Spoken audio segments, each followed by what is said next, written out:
기도하십시다. 은혜로우신 하나님, 오늘 주님의 말씀 앞에 저희가 섭니다. 이 말씀이 살아계신 하나님의 말씀, 우리의 삶을 바꾸는 하나님의 말씀, 우리의 삶을 새롭게 하는 능력의 말씀으로 우리 각 사람에게 임하게 하여 주옵소서.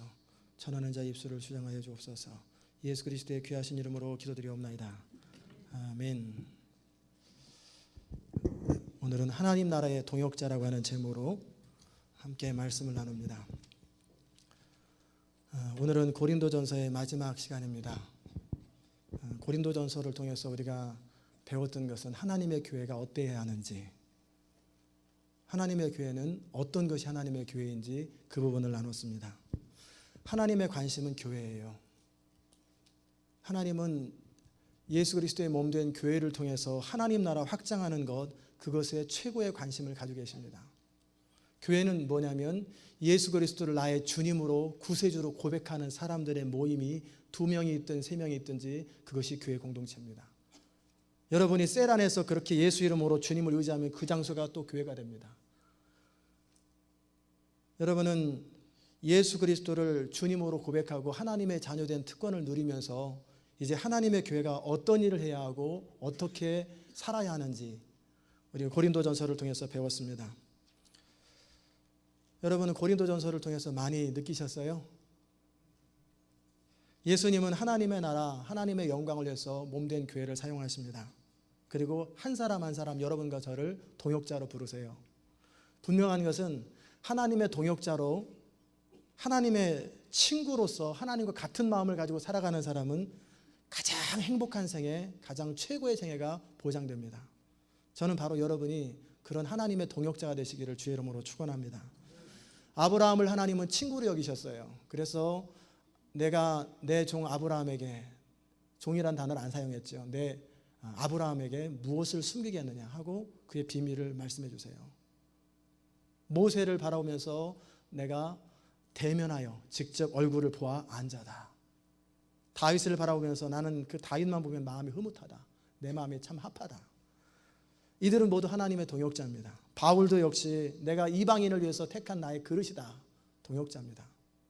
이런 기라성 같은 사람들 뿐만 아니라 오늘 고린도전서 16장 우리가 읽었던 내용 가운데 우리가 이름조차 기억 못하고 그런 사람이 있었는지조차 기억 못한 사람들이 기록되어 있어요. 스데바나, 부드나도, 아가이오. 들어보셨습니까? 저도 고린도전서 책 읽으면서 처음 읽어봤지. 스데바나, 부드나도, 아가이오. 이 사람들도 하나님이 귀히 여기셨던 하나님의 동역자들이에요. 또 브리스길라와 아굴라. 남편이 아굴라고 부인이 브리스길라인데 부인이 더 열심히 했기 때문에 하나님은 브리스길라를 앞에다 놨어요. 브리스길라와 아굴라. 이 사람들이 없었다면 사도 바울의 사역과 하나님 나라는 힘들었을 거예요. 디모데나 아볼로 역시 하나님 나라의 동역자들입니다. 알려진 사람이든 알려지지 않은 사람이든 모두 하나님이 귀히 여기시고 인정하는 사람들이에요. 만약에 성경이 그때로 끝나지 아니하고 계속됐다면 아마 여러분과 저의 이름도 성경에 나와 있을지 아마 있을 거예요. 그러나 이 성경에는 안 나왔어도 하나님 나라 생명책에 하나님 나라의 명단이 있을 텐데 내 동역자가 누구였느냐, 거기에 아마 여러분과 저의 이름이 기록되리라고 믿습니다. 하나님 나라는 바로 이런 사람들, 하나님께 드려진 사람들의 생애를 통해서 확장됩니다. 저도 헌신하기 전에는 왠지 부담스럽고 손해보는 느낌 들었어요. 그래서 오랫동안 피하고 가능하면 내 마음을 하나님께 열지 않았어요. 필요할 때만 기도했어요. 그러나 정작 하나님의 음성에 순종하고 그렇게 살다 보니 그러한 삶이 얼마나 행복하고 감격스러운지 몰라요. 저는 오늘 두 분의 제자훈련 간증을 들으면서 지금까지 사실은 마음이 울컥울컥해요. 저렇게 생각하고 계셨구나 이러면서 마음에 감동이 있어요. 하나님을 섬기는 사람, 하나님을 온 마음으로 섬기는 사람의 생애가 얼마나 행복하고 얼마나 감격스럽고 얼마나 복된 인생인지 여러분이 경험하시길 바랍니다. 이제 하나님은 여러분과 저를 다시 한번 초청합니다. 내 동역자가 되어서 나와 함께 내 교회와 내 나라를 확장하는 일에 참여해 주지 않겠냐. 그러면 하나님의 나라가 무엇입니까? 왜 하나님 나라를 추구해야 하는지 그 이유가 분명하고 그것이 분명해야 내가 삶을 걸 수 있습니다. 또 그러면 어떻게 해야 하나님 나라의 동역자가 될 수 있는지 그 방법을 알아야 내가 구체적으로 참여할 수 있습니다. 저는 오늘 고린도전서의 마지막 시간으로 바로 그 부분을 다루려고 합니다. 왜 하나님 나라의 동역자가 되어야 하는가? 세상 많은 사람들은 행복을 원하면서도 행복하지 않습니다. 만족을 원하면서도 만족스럽지 않아요. 행복한 가정을 원하면서도 모두 힘들고 고통스러운 가정생활을 경험합니다. 그리고 교회도 정말 좋은 교회를 찾아다니는데 가면 상처받습니다. 또 부딪힙니다. 그 이유는 뭐냐면 죄가 그 사람을 주장하고 죄가 사람들을 주장하기 때문에 그래요. 모두가 자기 중심으로 끊임없이 상대방에게 요구만 하면서 그 요구가 채워지지 않으면 즉시 상처를 받거나 힘들어져 버립니다. 죄가 우리를 지배할 때 우리 나름대로 윤리와 도덕으로 한번 바르게 살아보자고 결단하고 제어하지만 한계가 있고 어느 순간 되면 무너져 버려요. 결국은 자기 중심이고 결국은 이 죄의 세력, 죄의 습관을 나 중심의 욕심을 못 벗어납니다. 그래서 정직하게 고백하는 공자의 고백이 평생 동안 욕심 하나 버려보려고 했지만 욕심 극복 못했다. 그게 그의 고백이에요. 아버지 학교를 운영하는 김성목 장로님의 이야기를 여러분에게 소개하려고 합니다. 그 책에 기록된 그분의 삶의 이야기를 여러분이 한번 진지하게 들어보시기 바랍니다. 뭐? 이혼하자고? 분노로 일그러진 아내의 얼굴을 나는 제대로 쳐다보지 못했다. 아내의 얼굴에서는 내가 사랑했던 앳된 한 여자의 모습을 더 이상 찾아볼 수 없었다. 우리도 한때는 서로의 눈을 마주하는 것만으로도 가슴 뿌듯하고 행복했던 시절이 있었다.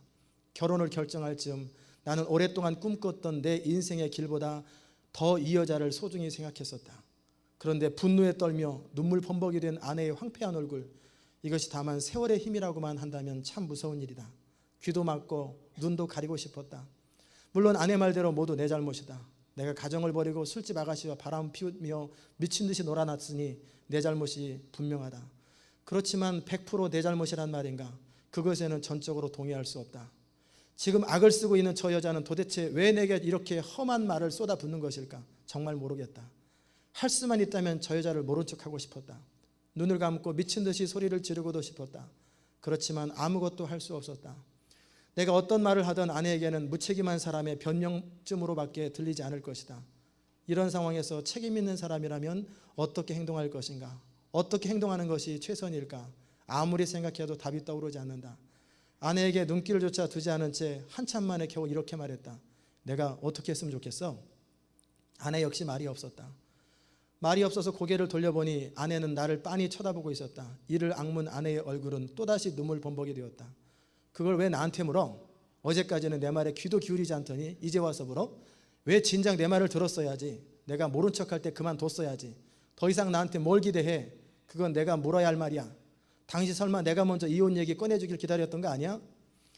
이혼을 한 번도 생각하지 않았다면 거짓말이다. 솔직하게 말한다면 이 지긋지긋한 결혼 생활에서 한시라도 바삐 벗어나고 싶은 마음이 생길 때가 한두 번이 아니었다. 그렇다고 아내가 먼저 이혼 얘기를 꺼내기를 기다렸던 것은 절대 아니다. 다만 두려웠다. 내가 벌려놓은 일이지만 피할 수 있다면 피하고 싶었다. 이럴 수도 없고 저럴 수도 없는 상황을 감당할 자신이 없었다. 차라리 이혼이라도 하고 싶었다. 하지만 나는 이혼남에게 쏟아지는 사회의 멸시를 감당할 수 있을 만큼 뻔뻔스럽지 못했고 그렇다고 깨진 유리컵 같은 결혼 생활을 계속해 나갈 자신도 없었다. 더구나 어느 길목에선가 나를 기다리고 있을 그 아가씨의 사랑을 아무 일 없었던 것처럼 잊고 살 자신도 없었다. 한숨처럼 내 입에서 이런 말이 흘러나왔다. 야, 너는 자식도 있고 배운 것도 많잖아. 그 여자는 나 없으면 어떻게 하냐? 지금 그걸 말이라고 하는 거야? 웃겨 진짜. 지금 영화 찍어? 아내가 소리를 질렀기 때문에 나는 고막이 터져나가는 줄 알았다. 아내는 울부짖기 시작했다. 울분에 차 나를 노려보는 아내의 얼굴을 보는 순간 나는 덜컥 겁이 나고 말았다. 이러다간 둘 다 돌아버릴 것 같았다. 나는 당신 아내야. 난 당신 조강지처라고. 당신하고 10년 넘게 살맛대고 살아온 내 앞에서 당신 자식 둘씩이나 낳고 길러온 내 앞에서 이딴 식으로 말할 수 있는 거야? 미치지 않은 다음에 어떻게 나한테 이럴 수 있어? 아내는 내 옷소매를 잡고 죽을 힘을 다해 나를 흔들며 고함을 질렀다. 아내 얼굴엔 도끼밖에 남아있지 않았다. 아내의 말대로 나는 아내에게 입에 담지 못할 말을 한 것이 분명하다. 그런데 미안함보다는 어서 나를 꽉 붙잡고 놓지 않는 아내의 저 억센 소나기에서 벗어나고 싶은 마음뿐이었다. 나처럼 둔한 사람도 이미 눈치채고 있었다. 우리는 더 이상 사랑하는 사이가 아니라 서로 죽이고 싶도록 미워하는 사이, 결국 남보다도 못한 사이가 되었다는 것을. 모든 것이 끝이었다. 이러지도 저러지도 못하는 사이 내 속에 나는 점점 더 큰 문제들을 불러오기 시작했다. 이 끔찍한 현실에서 벗어날 수 있는 방법이 있다면 어떤 대가를 치르더라도 그 해결책을 알아내고 싶었다. 하지만 이미 알고 있었다. 어느 누구도 이 상황에서 나를 건져줄 수 없다는 것을. 나는 죽고만 싶어졌다. 어쩌면 죽음만이 최상의 해결책인지도 몰랐다. 여러분은 이 내용을 들으시면서 어떤 마음이 들으셨어요? 혹시 여러분이 이런 경험을 지금 하고 계시거나 그런 상황에 처해 봤던 경험이 있으십니까? 결혼에 관한 문제를 제가 말씀드렸지만 이제 사업의 문제도 동일한 맥락의 스토리입니다. 자녀의 문제, 건강의 문제라든지 우리가 살고 있는 이 세상에서는 죽고 싶을 만큼 고통스러움을 안고 살아가는 사람들이 많아요. 겉으로 드러난 문제이든 드러나지 않은 문제이든 얼마나 많은 아픔들이 사람 속에 있는지 몰라요. 어떤 부분은 멀쩡해 보였는데 교회에서 아주 인꼬부부처럼 보였는데 어느 날 둘이 따로 산대요. 왜 그러냐 했더니 이혼했대요. 머리가 희끗희끗해서 참 저분들은 금술 좋게 평생을 살으셨구나 그랬는데 어느 날 보니까 두 분이 따로 살아요. 왜 그러냐니까 자식들 출가시킬 때까지만 같이 살기로 했는데 이제는 출가시켰으니까 우리 따로 삽니다. 한평생 숨기고 고통스러운 결혼을 하고 살았던 거예요. 언뜻 보기에는 누구의 잘못 같아요. 어떻게 살다 보니까 그렇게 됐다라고 변명하고 싶어요. 그러나 그것은 피상적인 문제입니다. 우리 주님께서는 나사로의 무덤가에서 죽음 앞에서 울고 있는 그 가족들과 사람들을 바라보면서 눈물을 흘리며 목자 없는 양같이 방황하는 사람들을 불쌍히 여기셨어요. 바로 이런 여러분과 저와 같은 인생을 불쌍히 여기셔서 이 땅에 인간으로 내려오셨고 그분은 십자가에 달려 죽으셨던 것입니다. 십자가 사건은 우리가 죽은 다음에 천국 가는 사건이 아니에요. 그것은 당연하게 이루어지는 것이고 이 땅에 우리를 사로잡고 있는 강력한 세력, 우리를 이기심과 죄로 사로잡고 있는 그 어둠의 세력이 있어요. 근데 우리 힘으로는 그것을 끊을 수가 없어요. 참으려고 해도 어느 순간 튀어나오는 그 분노와 그 욕심과 이기심은 참을 수가 없어요. 그 문제를 해결하고 그 죄성을 해결하기 위해서 우리 주님은 십자가에 달려 죽으신 것입니다. 아담의 범죄 이후로 모든 인간은 사단의 마귀의 종로로 타고 있어요. 겉으로 볼 때는 내 인생 내가 사는 것 같지만 내가 사는 게 아니라 내 충동으로 살고 내 욕심으로 살고 내 허영으로 살고 있어요. 우리 안에서 우리를 사로잡고 이끌어가는 뭔가가 있는데 그게 죄의 세력이란 말이에요. 모든 인류의 전쟁과 갈등의 배후에는 죄가 있어요. 어린아이의 싸움에 욕심이라는 죄가 있어요. 교회 간의 분쟁, 세계 전쟁이나 부부 간의 갈등 배후에는 반드시 죄의 세력이 있어요. 우리 인생의 삶의 질병과 가난과 모든 비참한 운명 배후에는 아담으로부터 우리가 원튼 원치 않든 우리가 죄를 지었든 지었지 않았든 그 죄를 흘러내리는 죄의 세력이 있어요. 바로 이 문제를 해결하시기 위해서 이 근본적인 문제를 해결하시기 위해서 하나님은 예수 그리스도를 십자가에 달려 죽게 하신 거예요. 하나님을 떠난 인간들은 아담 이후로 각자 자기 소견에 옳은 대로 살아요. 죄의 종로로 타면서도 죄인지도 모르고 살아가요. 그러면서 행복하기 원하는데 행복하지 못하고 이렇게 초라하고 힘들고 고통스럽게 살아가는 사람이 너무 많아요. 이런 사람들을 향해서 우리 주님 말씀하십니다. 수고하고 무거운 짐진 자들아 다 내게로 오라. 내가 너희를 쉬게 하리라. 하나님 나라는 피상적인 개념이 아니에요. 이렇게 힘들고 고통스럽게 살아가는 사람의 문제를 해결하는 것이 하나님의 나라입니다. 죄의 지배를 받고 마귀의 종로로 타는 그 사람의 생애는 불행이 끊이지 않아요. 돈을 많이 없어서 그런 줄 알고 돈을 벌면 돈 때문에 갈라져요. 돈 때문에 형제가 원수가 되어버려요. 이 문제는 사람의 노력으로 해결이 안 돼요. 오직 우리가 하나님의 다스림을 받고 하나님의 말씀에 순종하고 예수를 주인으로 여기고 성령의 이끌림을 받는 그런 삶을 살기 시작할 때 조금씩 달라지기 시작하는 거예요. 그리고 우리가 더 깊이 은혜로 들어가면 들어갈수록 그 복음으로 계속 들어가면 들어갈수록 하나님의 사람으로 바뀌어가면 바뀌어갈수록 우리의 근본적인 삶의 문제가 해결됐고 옛 습관들이 하나씩 끊어지기 시작하면서 우리는 행복으로 계속 달려가게 되는 거예요. 결국 인생의 어떠한 문제도 우리 힘으로 다른 방법으로는 해결책이 없어요. 오직 예수 그리스도 그분을 만나고 그분의 다스림을 받고 하나님 나라를 이루고 살 때만이 우리 구체적인 문제가 해결되고, 그렇게 살아가는 과정 속에서 하나님을 경험하고 그런 사람들이 천국에 가서 복을 누리는 거예요. 이미 제가 소개한 김성묵 성도 장로님이 되셨는데, 이분은 이제 그 도무지 치유할 수 없는 그 가정의 문제가 해결됐어요. 두 분 다 오랫동안 교회 다닌 상태에서 그런 일이 벌어진 거예요. 그러나 이제 정말 하나님의 다스림을 받고 그리스도가 주인 되는 삶을 살기 시작하면서 어느 순간에 몇 년이 걸리긴 했어요. 내가 주님의 다스림 받고 주님의 뜻대로 살아가면서도 치밀어 오는 분노와 용서하지 못하는 감정들을 해결하는 시간이 몇 년이 걸렸어요. 2, 3년이. 그러나 결국 그들은 사랑하게 됐고 용납하게 됐고, 이전보다 더 성숙하고 용납하는 사랑으로 서로를 끌어안게 되었고, 그들은 이제 그들이 깨어지는 가정이 치유된 경험을 통해서 가정사역에 헌신하게 되었고, 가정을 세우는 사람들로, 그리고 아버지 학교를 이끌어가는 사람들로 그렇게 하나님 앞에 쓰임받게 된 거예요. 절망의 구렁텅이에서 헤어나와 본 경험이 있기 때문에 그런 사람들을 끄집어내고 그리스도께 인도하면서 해방시켜주는 그런 일을 하고 있어요. 예수 그리스도의 십자가의 죽으심은 교리가 아니에요. 단지 교리가 아니고 죽은 다음에 천국 가자는 그런 얘기 아니에요. 그건 저절로 되는 거예요. 이 땅에서 이 구체적인 삶의 문제가 해결되는 문제예요. 이게 바로 하나님의 나라를 경험하고 하나님의 나라를 누리는 삶입니다.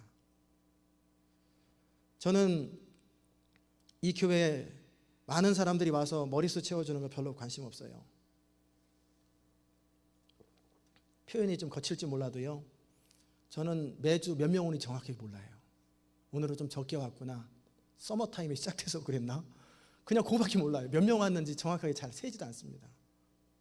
저의 관심은 한 사람 한 사람이 그리스도를 주인으로 모시고 성령을 따라가 살아가는 삶, 하나님 나라를 이루고 살아서 그의 가정이 천국으로 바뀌고 그의 인생 자체가 하나님 앞에 드려져서 쓰임받고 그 사람을 통해서 하나가 천을 사람에게 영향을 줄 수 있는 그런 하나님의 사람으로 세우는 일에 가장 큰 관심이 있어요.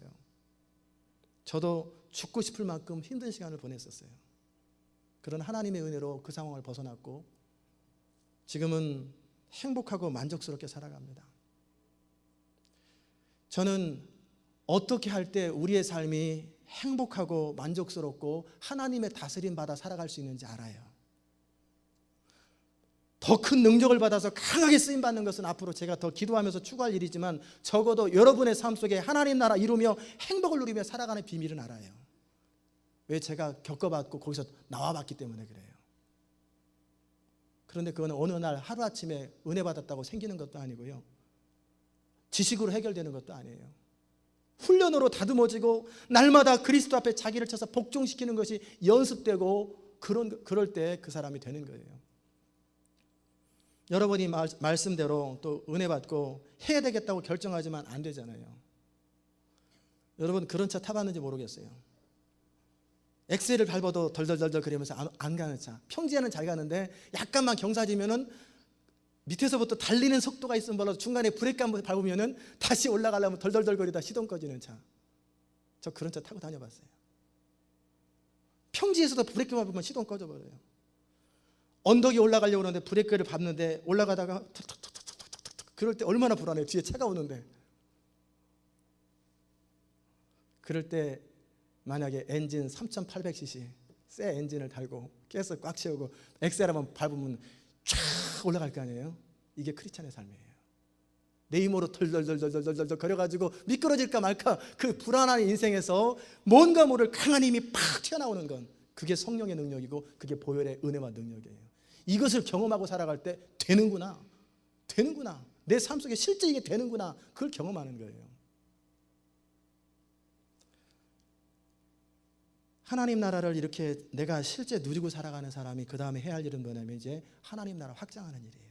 왜냐하면 나는 그렇게 행복하게 살아가는데 내가 사랑하는 사람들이 아직도 비참하고 고통스럽게 살아가는 걸 바라보면서 그렇게 잘하라고 그랬지, 그러면 얼마나 이기적이에요. 그럴 순 없잖아요. 그 사람들에게 손을 내밀고 찾아가는 거예요. 원칙적으로 말씀드린다면 하나님은 예수 그리스도를 이 땅에 보내시고 십자가에 달려 죽게 하심으로 우리의 인생의 모든 문제는 2000년 전에 다 끝난 거예요. 그게 성경의 원칙이에요. 그런데 문제는 이 보혈의 은혜와 능력을 받아 누리는 사람, 믿고 경험하는 사람이 있고 그렇지 못한 사람의 차이만 있을 뿐이에요. 교회를 다니면서도 하나님 나라를 누리고 그 예수 그리스도의 은혜와 능력을 누리고 살아가는 사람이 있고 그냥 듣고 못 누리고 살아가는 사람의 차이만 있을 뿐이에요. 그것은 우리가 어떻게 하느냐, 실제 그 보혈의 은혜와 능력을 내가 누리고 살아가느냐 아니냐의 차이예요. 이미 하나님은 2000년 전에 다 완성하셨습니다. 우리가 이미 앞으로 있게 될 모든 문제뿐만 아니라 모든 인생의 문제들을 십자가 안에서 다 해결하셨고 우리가 그리스도 안에 머무는 법만 알기만 한다면 우리 인생은 저절로 되는 거예요. 저는 간절히 원하기에는 여러분이 바로 그 하나님의 나라를 친히 누릴 수 있는 복된 인생 되시기를 주의 이름으로 축원합니다. 두 번째, 그러면 하나님 나라의 동역자가 어떻게 될 수 있는가? 하나님 나라는 지금 말씀드린 대로 내가 실제 하나님의 다스림을 받고 살아가는 것이 하나님 나라라고 했잖아요. 하나님과 깨어진 관계가 회복되고 그분의 사랑 안에 거하는 나라가 하나님 나라예요. 결국 힘이 가장 강한 힘은 사랑입니다. 아무리 힘들어도 자식을 위해서 목숨 버릴 만큼 그렇게 일하고 할 수 있는 힘이 어디서 나옵니까? 사랑이잖아요. 나 혼자 먹고 살면 그런 거 안 하잖아요. 적당히 먹고 살지. 우리 안에 파워는 사랑이에요. 하나님의 사랑이 우리 가운데 부음받고 내가 그렇게 하나님을 사랑하기 시작하면 이제 적어도 내 인생, 내 자신의 문제는 해결돼요. 그 사랑이 좀 더 흘러넘치고 강해지면 이제 다른 사람과 관계의 문제가 해결돼요. 그리고 그 사랑이 계속 흘러넘치면은 이제 많은 사람의 문제를 해결할 수 있는 그 원천이 뭐냐면 사랑이에요. 사랑으로 역사하는 믿음이거든요. 우리가 그 하나님의 사랑을 알게 되면 헌신은 저절로 이루어집니다. 어떤 사람이든지 그것이 정말 중요하고 의미 있고 가치 있다고 생각하면 다 헌신하게 돼 있어요. 근데 문제는 모르는 거예요. 그게 정말 그런지 모르는 거예요. 그러기 위해서 하나님 나라 동역자로 우리가 할 수 있는 첫 번째 가장 중요한 일은 하나님과의 인격적인 사랑의 관계를 맺고 더 깊어지는 거예요. 사도 바울은 오늘 읽었던 본문 가운데 뭐라고 말씀하셨습니까? 누구든지 주를 사랑하지 아니하거든 저주를 받을지어다. 주께서 임하시느니라. 분명히 기록하고 있어요. 이건 사도 바울이 믿지 않는 사람이나 믿음 없는 사람 협박하려고 그들이 미워서 그런 말이 아니에요. 실제 주님이 임하실 때 주를 사랑하지 않았던 사람들은 저주를 받게 돼요. 그러나 사도 바울의 이 글을 쓴 의도는 그 말이 아니에요. 거꾸로 사도 바울의 관심은 너희가 주님을 뜨겁게 사랑하여서 하나님의 은혜 가운데 거하라고 하는 그 열변이 그 가운데 포함된 거예요. 기독교의 핵심은 관계입니다. 하나님에 대한 지식이 아무리 많이 가졌어도요, 하나님과 인격적인 관계에 깊이가 없고 하나님을 실제 내 삶 속에 체험하지 못하면 무능합니다. 능력 없어요. 내가 정말 하나님과 친밀한 인격적인 관계가 더 깊어지지 않으면 하나님을 사랑할 수 없어요. 결국은 내가 항상 본능적으로 나를 사랑합니다. 하나님보다는 늘 나를 더 사랑하기 때문에 하나님 뜻보다는 내 유익, 내 기분, 내 자존심에 더 관심이 많아요. 저도 청년 때 하나님을 사랑한다고 고백했고 그러는 줄 알았어요. 그렇게 하나님을 사랑하는 줄 알았어요. 그런데 어느 날 제 인생이 제 뜻대로 되지 않고 실패하고 제가 원하지 않는 삶으로 계속 제 인생이 가니까 원망스러운 마음과 체념의 마음이 들었고 그때 제 마음에 정확하게 느끼는 느낌은 뭐냐면 내 안에 하나님을 사랑하는 마음이 없구나. 물론 사랑하지요. 그러나 나는 내 자신을 가장 사랑하는구나. 그 사실을 느낀 거예요. 진정한 헌신은 언제부터 시작되냐면 나 자신보다 하나님을 더 사랑할 때 헌신이 시작되는 거예요. 자기를 하나님보다 더 사랑하는 그 수준에서는 진정한 행복은 아직 없고요. 형통함은 아직 없습니다. 만족함도 아직 없습니다. 그것은 사랑이 아니기 때문에 그래요. 사랑은 자기 유익을 구하지 않는 거예요. 이런 사람은 하나님의 동역자가 아직 되지 못합니다. 저는 그때서부터 기도하기 시작했어요. 어떻게 하면 하나님을 사랑할 수 있을까? 어떻게 하면 나의 본능을 넘어서서 하나님을 사랑할 수 있을까? 방법을 몰라요. 그러니까 할 수 있는 게 유일한 거 기도하는 거예요. 하나님 사랑하기 원합니다. 하나님 사랑하기 원합니다. 근데 어떻게 하나님을 사랑하게 되는지 그 당시 때는 몰랐어요. 하나님 사랑하기 원합니다. 그래가지고 그 기도를 수없이 많이 해야 돼. 자꾸 까먹잖아요. 그때 충만할 때만 생각나지 평상시 때 까먹으니까 어떻게 하냐면 뭐든지 내 입에 들어갈 땐 난 그 기도하겠다. 그래서 물을 한 잔 마실 때 이렇게 하나님 이 물 먹고 하나님 사랑하게 해주세요. 이 커피 먹고 하나님 사랑하게 해주세요. 이 사탕 먹고 하나님 사랑하게 해주세요. 이 커피하고 하나님 사랑하고 무슨 연관이 있는지 아무 상관없어요. 그냥 마실 때마다 기억해서 저는 기도할 뿐이에요. 끊임없이 하루에도 10번, 20번, 100번, 1000번씩 하나님을 사랑하게 해주세요. 하나님을 사랑하게 해주세요. 그런데 제 삶의 변화가 시작되는 거예요. 무슨 변화가 시작됐냐면 감정적으로 하나님을 사랑하는 그게 아니라 하나님을 점점 알아가기 시작하는 거예요. 그분과 점점 가까이 가면서 뭘 경험하냐면 나는 신실하지 않은데 그분은 신실하구나. 나는 약속을 못 지키는데 그분은 항상 약속을 지키시는구나. 나는 그때그때마다 자꾸 핑계대고 이유를 대는데 그분은 언제나 나에게 변함없이 사랑해 주는구나. 그걸 자꾸 느끼는 거예요. 그러니까 고개를 못 들겠어요. 이렇게 나는 왜 이렇게 사냐? 나는 왜 이렇게 사냐? 뭔가 하려고 해도 안 되고 내 자신은 늘 하나님 앞에 신실하지 못하고 바로 서지 못하고 불성실하고 늘 그렇게 살아가는데 그분은 항상 동일하게 저를 사랑하세요. 변함없이 사랑하는 그 사랑을 느끼면서 어느 날 제 마음속에 무슨 마음이 들었냐면 내가 이 하나님을 위해서라면 이제 남은 생에는 죽어도 좋다. 이 하나님을 위해서라면 나는 뭐든지 하고 싶다. 그런 마음이 싹 트면서 어느 순간 나를 넘어서고 하나님을 사랑하게 됐구나.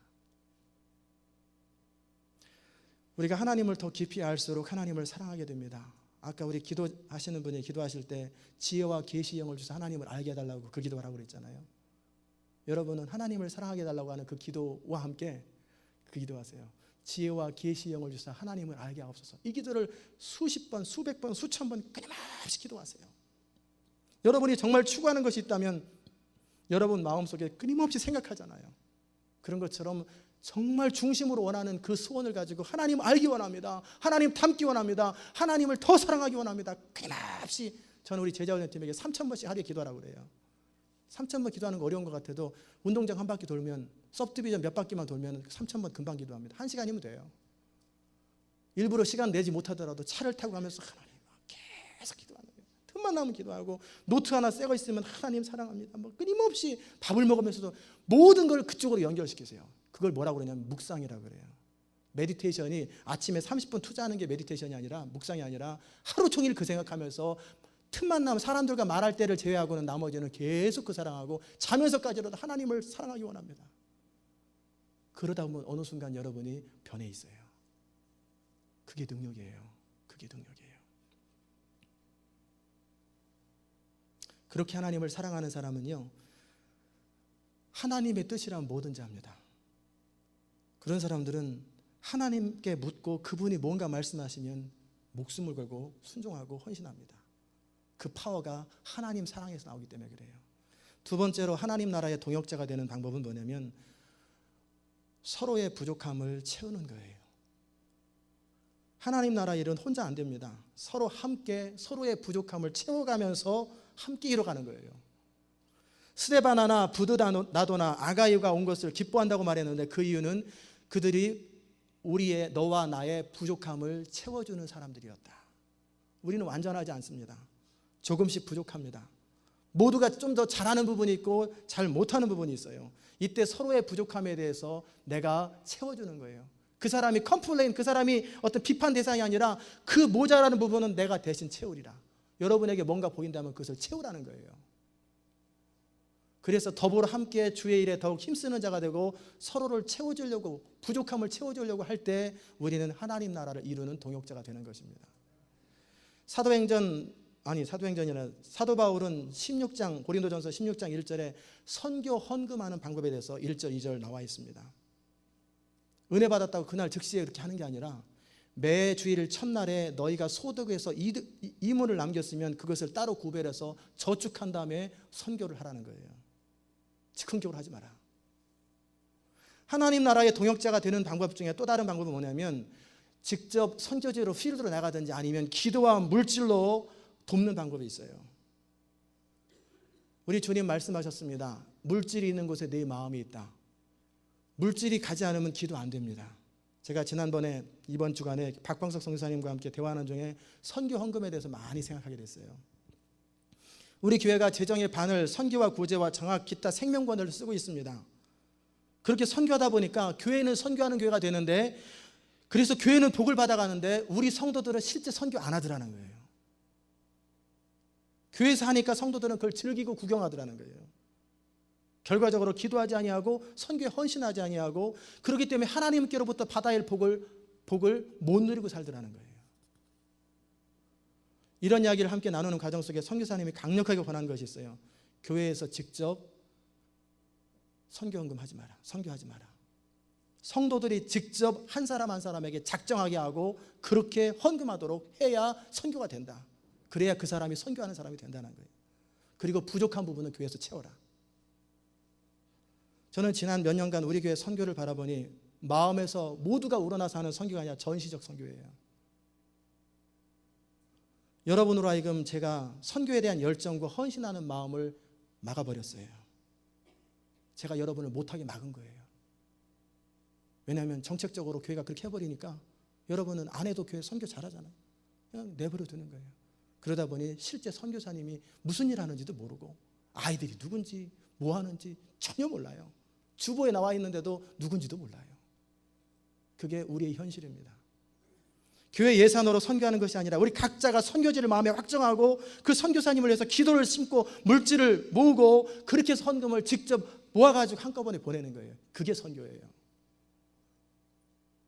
그렇게 할 때 그 부족한 부분들을 우리가 함께 씨름하면서 채워나갈 때 애착이 생기고 정말 기도가 나오는 거예요.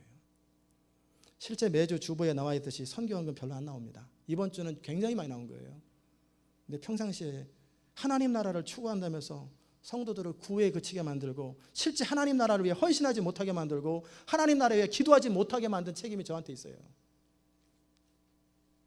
개척 때부터 없는 재정 가운데 나눠가지고 그렇게 하다 보니까 우리 성도들은 그냥 그것을 자연스럽게 바라보면서 기뻐하고 그 정도로 만족하게 됐어요. 여러분이 주일헌금, 11조헌금, 감사헌금, 선교헌금 가운데 선교헌금이 가장 적게 나옵니다. 적게 나오는 게 아니라 거의 안 나옵니다.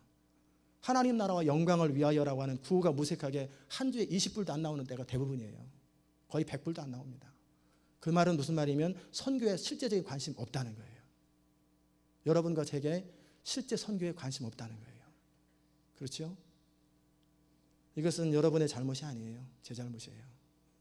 교회에서 알아서 선교를 다 해버리니까, 예산을 그렇게 사용하니까 선교헌금 안 해도 얼마든지 선교가 돌아가잖아요. 그러니까 우리는 편안한 거예요. 그러니 그 부분을 강조하지 않으니 기도도 안 하고, 그러다 보니까 선교에 대한 거룩한 부담이 없어요.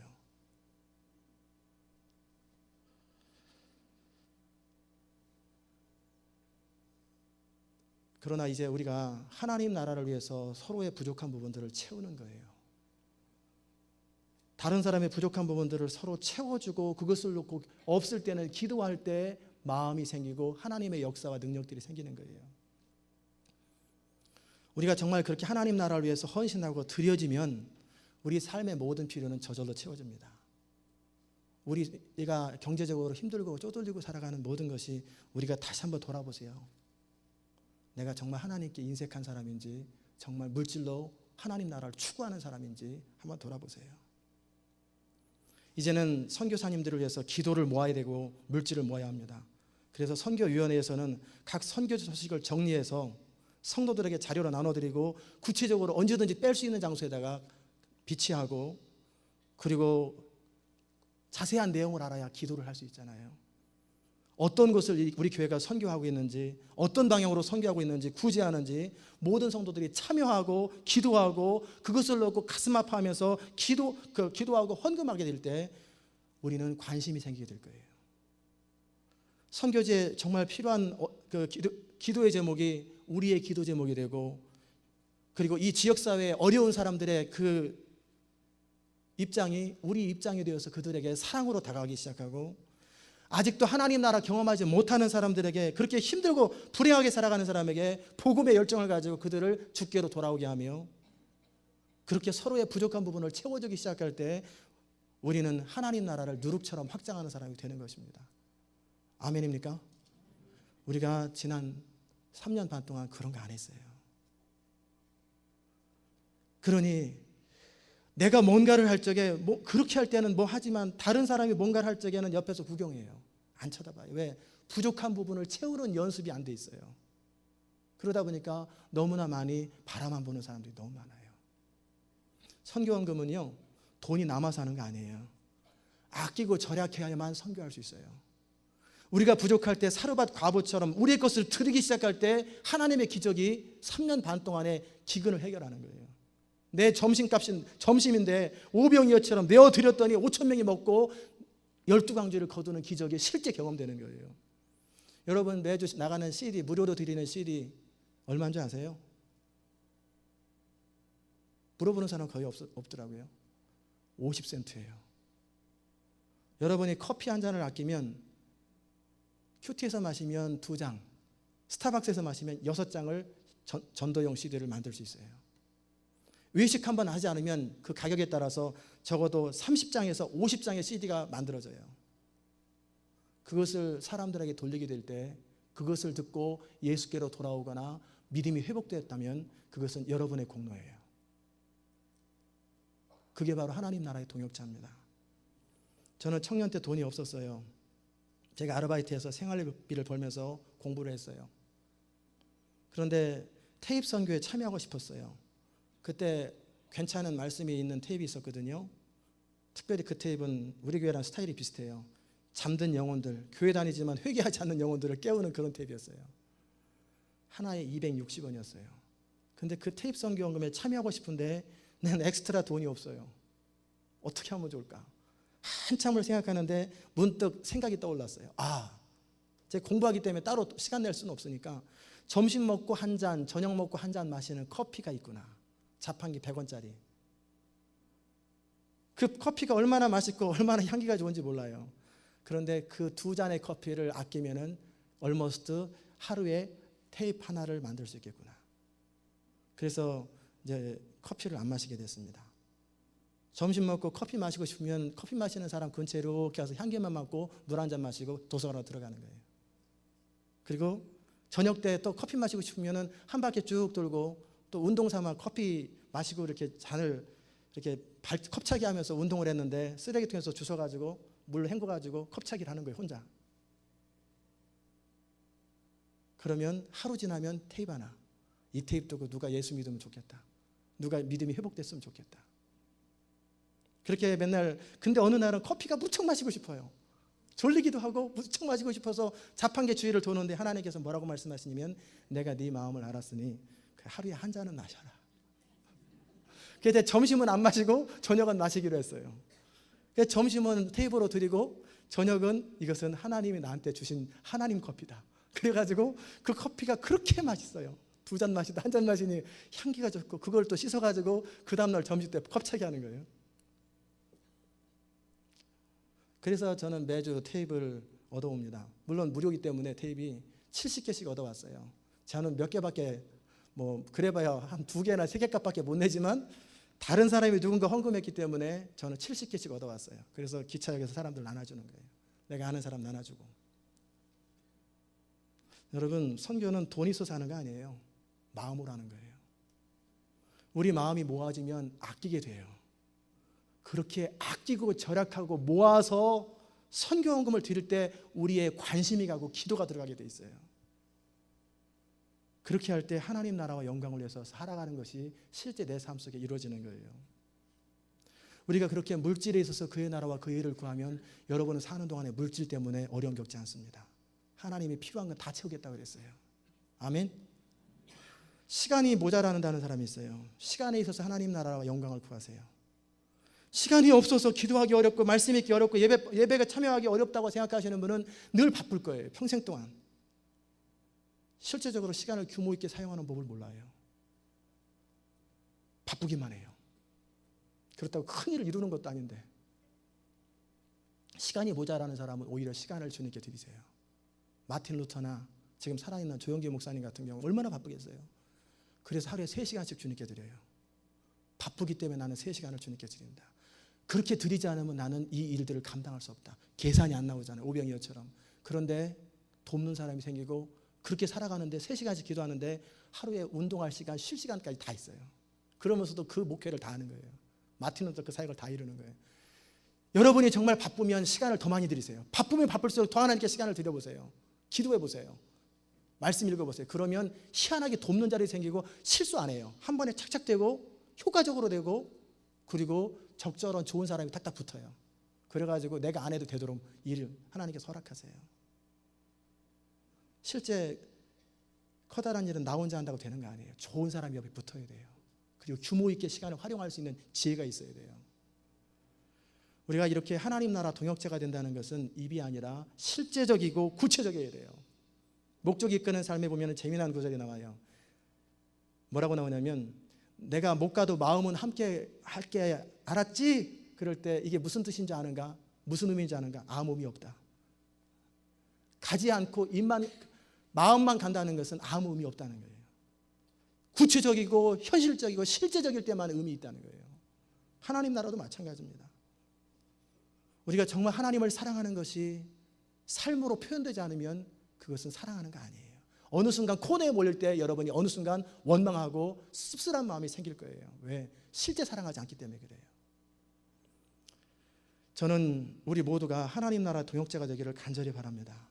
영원한 나라의 상급을 쌓을 뿐만 아니라 이 땅에서도 부족함 없이 모자람 없이 하나님이 채우시는 걸 경험하게 될 거예요. 지금까지 이 교회는 부족함 없이 하나님께서 늘 인도하셨어요. 그 이유는 교회가 하나님 나라를 추구했기 때문에 그래요.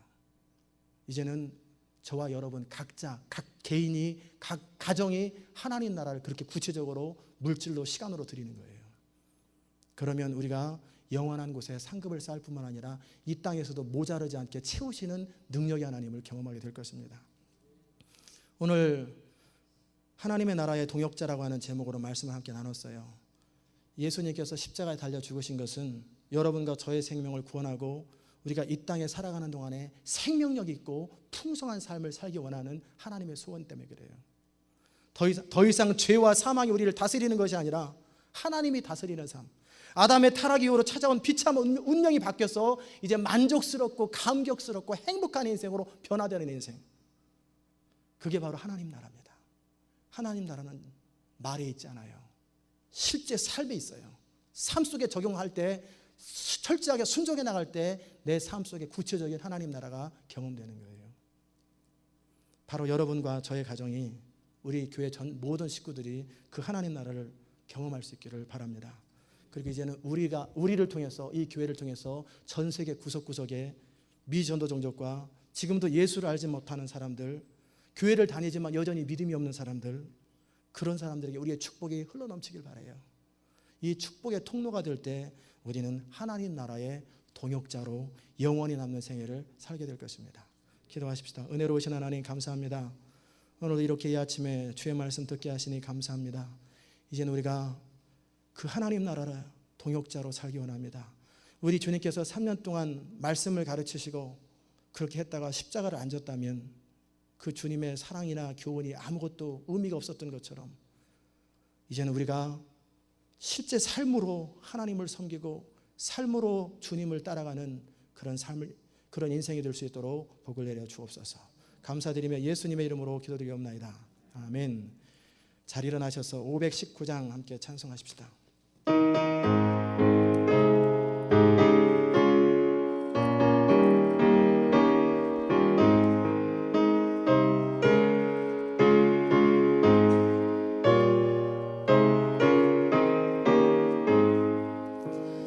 십자가를 질 수 있나 주가 물어보실 때 죽기까지 따르오리 저들 대답하였다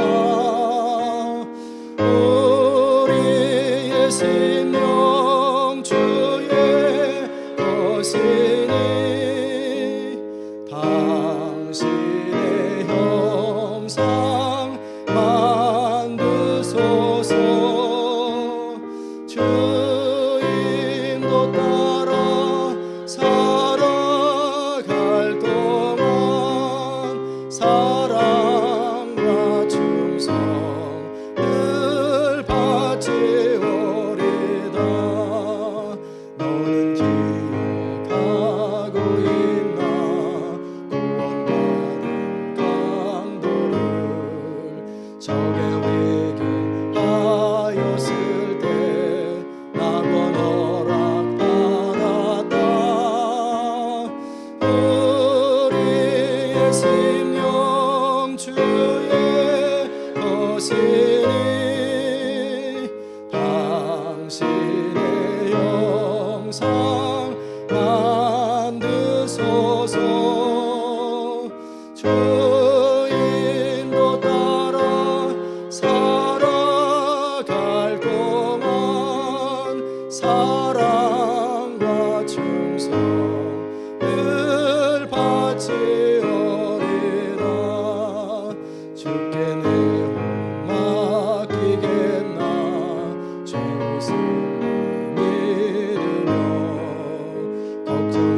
받지오리다. 이런 일다 할 수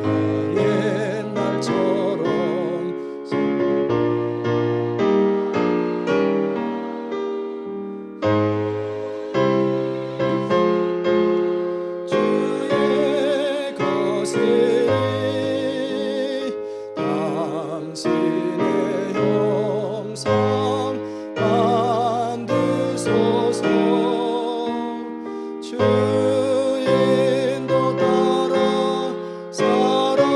살아갈 동안 사랑과 충성을 받지오리다. 아멘. 기도하십시다. 이런 일 다 할 수 있나 주님 물어보실 때 용감한 자 옛날처럼 선뜻 대답하기 원합니다. 우리의 심령은 주의 것이니 당신의 형상을 만드소서. 주의 인도 따라 살아갈 동안에 사랑과 충성을 늘 바치오리이다.